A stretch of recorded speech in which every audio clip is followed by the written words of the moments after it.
Great rooms are always a pain in the ass to light because the slope, because it's one big room. How do you define spaces? And usually in a great room, like in the case of this one, it's got something really great to look at.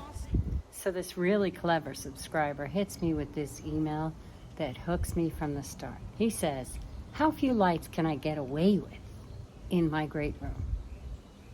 I knew he was my kind of people, so I had to help him. I looked at his plans, and he has some interesting features. This is a young family, got a little kid, so they need a few things to go on in this great room. They need an area for him to play. They need an area to eat dinner, and they need an area to hang out and look at the view and enjoy the fire. So all of that's got to happen in this great room. And that's where it becomes a little bit challenging to define the spaces with lighting. Where does one room end and the other begin? Does that make any sense? I don't know. They're going to have at least 3, maybe 4, maybe a little reading nook off in the corner. So they're going to have all these different spaces that have different functions in the room. Typically, a light fixture can define the spaces. We see a chandelier, we know a dining room table goes there. In a great room, you have to consider everything else that's going on at the same time. And that's where it gets really challenging. There's always a problem with the layout. It always stinks with the furniture layout. They drop in these AutoCAD sizes of furniture that really aren't going to suit this family the way I see it. Now, they may be minimalists, but nobody wants a 26-inch deep sofa to sit up straight and stare at the mountains and cuddle up by the fire. You want something a little cushier. So the sofa they're showing, the dining table, it isn't really the largest that's out there, or maybe the ones that you'll choose. You want to verify that, because if that's what you're going to get, then the plan may be more accurate. But I don't think this one is in this case. I see a fire, I see mountains, I see cuddled up a pre-ski with the little blanket reading to the kid. So I want a deep, cushy sofa. I want a nice, expansive living room. It's got a wall of glass that overlooks the mountains. It's picturesque. If you search ski chalet, this is the house that comes up. It is magnificent.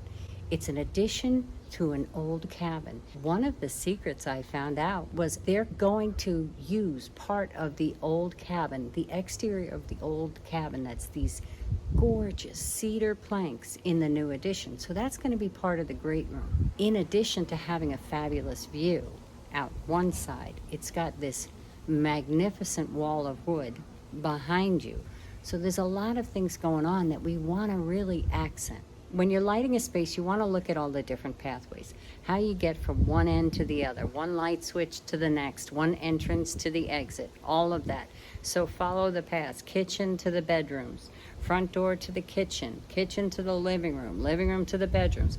When you've got all those paths laid out, it gives you a better idea of how to lay your furniture out, how it makes sense, what's going to be annoying to get around, what might be too crowded. So I like to start with what are the pathways and then fill the furniture in there. So here's the plan as it stands.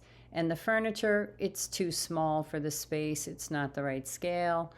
Looks like a 72-inch table right next to the bedrooms. Not great.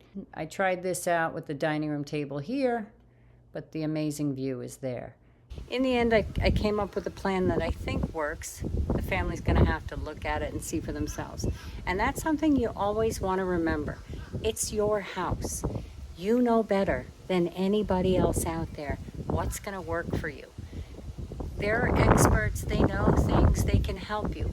But if you feel, you know, you want something, speak up, because there's no right answer sometimes. And so get what you want. This is a plan that's sort of works, where you've got a nice big sectional, nice and low in front of that window, but you can still sit here and look out.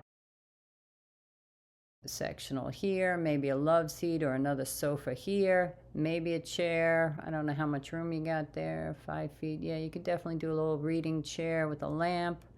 Dining table here.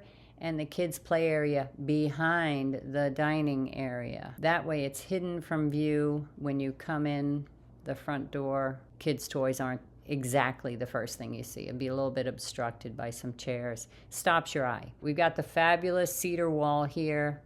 There is an existing light that we could replace with some kind of a lantern or multi-spot.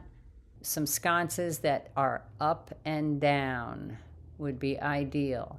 You could even do one over here, but I've got some other ideas for over here. Moving the dining room table back here gets a pendant light right here, not in the way of the view. It's sort of tucked back in the corner where we have walls, so you can drop that light down to a height that is where humans are. So let's put a pendant light there for sure.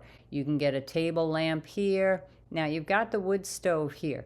You might want to do a gimbal or an adjustable slope ceiling light that's going to highlight that wood stove. This room has a lot of focal points, so that's something to think about. At nighttime, that would be pretty cool. So we got a pendant there. We've got a floor lamp, possibly a gimbal there, maybe sconce there, sconces here. Now these sconces are going to cast light all around here. This is going to cast light all around here. And I'm talking lux light. You're going to get more spill light way out beyond that. Now if you do a spot on here, you'll have some light here. Lamp's going to cast some light here.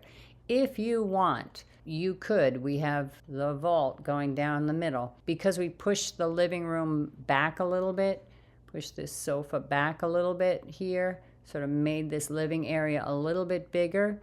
What you can do is, if you wanted to, you could add some kind of a pendant fixture that hangs right here in the middle of this space. And when you look at, oh, look at that cutie. When you look at the room here, if you hung a pendant and you hung it at this height, it does not interrupt your view and it gives you general ambient light around. So this would be whatever this is, 9-10 feet right there. So that will light up your ceiling. It will light up below. That's a nice thing. For your son's shelves, you can do LED strips. Now you can do them under the shelf like this, and then you have to do each shelf. Or you could do them vertically, like here.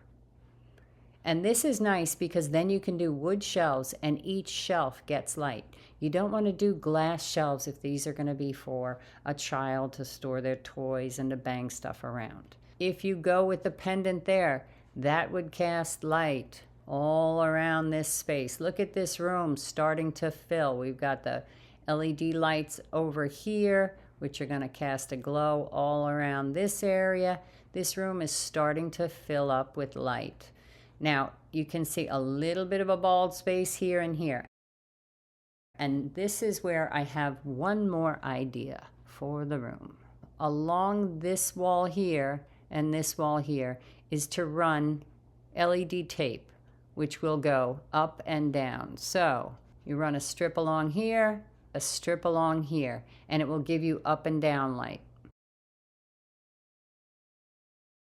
You can see here, this is a channel, so you could mount a board here that matches your ceiling boards and have LED tape that casts light down and casts light up on that wall. So this would light the vault and this would wall wash down on the walls.